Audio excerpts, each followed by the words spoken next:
세례냐, 침례냐, 제6강. 안녕하세요. 윤도현 목사의 5분 성경 공부를 진행하는 윤도현 목사입니다. 우리는 지난 5강에서 1강에서부터 시작된 세례가 옳은가, 침례가 옳은가?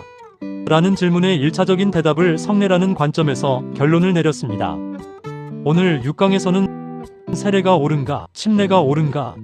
라는 질문에 대해서 전체적인 성례가 아니라 오늘날 대중적으로 세례 또는 침례의 의미를 규정하고 있다고 여겨지는 그 문제의 본문, 즉 로마서 6장과 골로새서 2장의 본문을 살핌으로써 세례가 옳은가, 침례가 옳은가?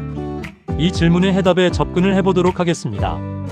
어떤 성경 본문이나 어떤 성경 구절을 해석할 때 1차적으로 해야 할 일은 그 본문과 그 구절을 담고 있는 문맥을 살피는 것입니다. 하지만 오늘 우리가 살피고자 하는 로마서 6장과 골로새서 2장의 문맥은 읽어보면 어렵지 않게 아실 수 있겠지만 우리가 살피고자 하는 그 문제의 핵심과 본질에는 별로 큰 영향을 주지는 않기 때문에 애매한 시간, 낭비는 피하고 바로 본문을 다루어 보도록 하겠습니다. 먼저 골로새서 2장 11절 그리고 12절입니다. 또 그 안에서 너희가 손으로 하지 아니한 할례를 받았으니 곧 육의 몸을 벗는 것이요 그리스도의 할례니라. 너희가 세례로 그리스도와 함께 장사되고 또 죽은 자들 가운데서 그를 일으키신 하나님의 역사를 믿음으로 말미암아 그 안에서 함께 일으키심을 받았느니라. 우리는 이미 앞의 강의들에서 골로새서 2장의 이 본문을 통해 신약의 세례 또는 침례라는 성례가 다름 아닌 구약의 할례라는 성례가 발전하고 완성된 결과라는 사실을 확인했었습니다. 이 사실은 확실히 유익한 정보입니다. 하지만 일단의 그리스도인들은 이 본문에서 이 본문이 원래 이야기하는 바와는 다른 다소 왜곡된 내용을 도출해냅니다. 예를 들면 바로 이런 것입니다. 세례 또는 침례의 의미는 그리스도인이 그리스도와 함께 장사되고 또 그리스도와 함께 일어나는 것이다. 이러한 주장과 정의는 아마도 침례교 교파에서 시작이 되었을 것 같습니다만 어쨌든 오늘날에는 이러한 정의와 의미가 교파를 넘어서 대중적으로 상당히 상식화되어 버린 실정이라 할 수 있을 것 같습니다. 이러한 정의와 의미를 지지하는 그리스도인들이 생명같이 여기는 또 하나의 본문이 있는데 그것은 다름 아닌 로마서 6장입니다. 로마서 6장 3절에서 5절입니다. 무릇 그리스도 예수와 합하여 세례를 받은 우리는 그의 죽으심과 합하여 세례를 받은 줄을 알지 못하느냐. 그러므로 우리가 그의 죽으심과 합하여 세례를 받음으로 그와 함께 장사되었나니 이는 아버지의 영광으로 말미암아 그리스도를 죽은 자 가운데서 살리심과 같이 우리로 또한 새 생명 가운데서 행하게 하려 함이라. 만일 우리가 그의 죽으심과 같은 모양으로 연합한 자가 되었으면 또한 그의 부활과 같은 모양으로 연합한 자도 되리라. 로마서 6장의 본문은 골로새서 2장의 본문보다 더 길고 더 많은 말을 하기는 하지만 우리가 이야기하고자 하는 주제와 관련한 그 핵심은 거의 같다고 할 수 있습니다. 그런데 과연 골로새서 2장과 로마서 6장은 세례 또는 침례의 의미는 그리스도인이 그리스도와 함께 장사되고 또 그리스도와 함께 일어나는 것이다. 이와 같은 정의나 의미를 이야기하고 있습니까?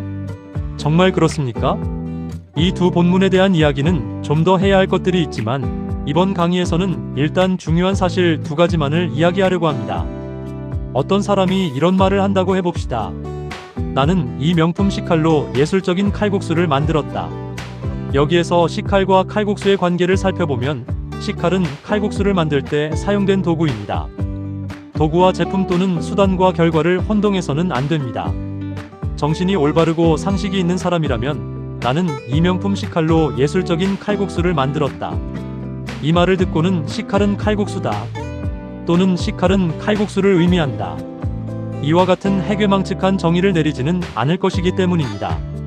골로새서 2장에서 세례 또는 침례와 관련한 핵심적인 어구는 한글로는 세례로, 영어로는 인, 베프티즘, 원어인 헬라어로는 엔토바티스마티입니다. 하나같이 도구 또는 수단의 의미를 나타내고 있는 것입니다. 따라서 골로새서 2장의 본문을 가지고 세례 또는 침례의 의미는 그리스도인이 그리스도와 함께 장사되고 또 그리스도와 함께 일어나는 것이다. 이런 주장을 하는 것은 수단과 결과를 혼동함으로 인해서 발생한 오류로 전혀 성경 본문이 이야기하는 바와는 맞지가 않다는 결론을 내릴 수밖에 없습니다.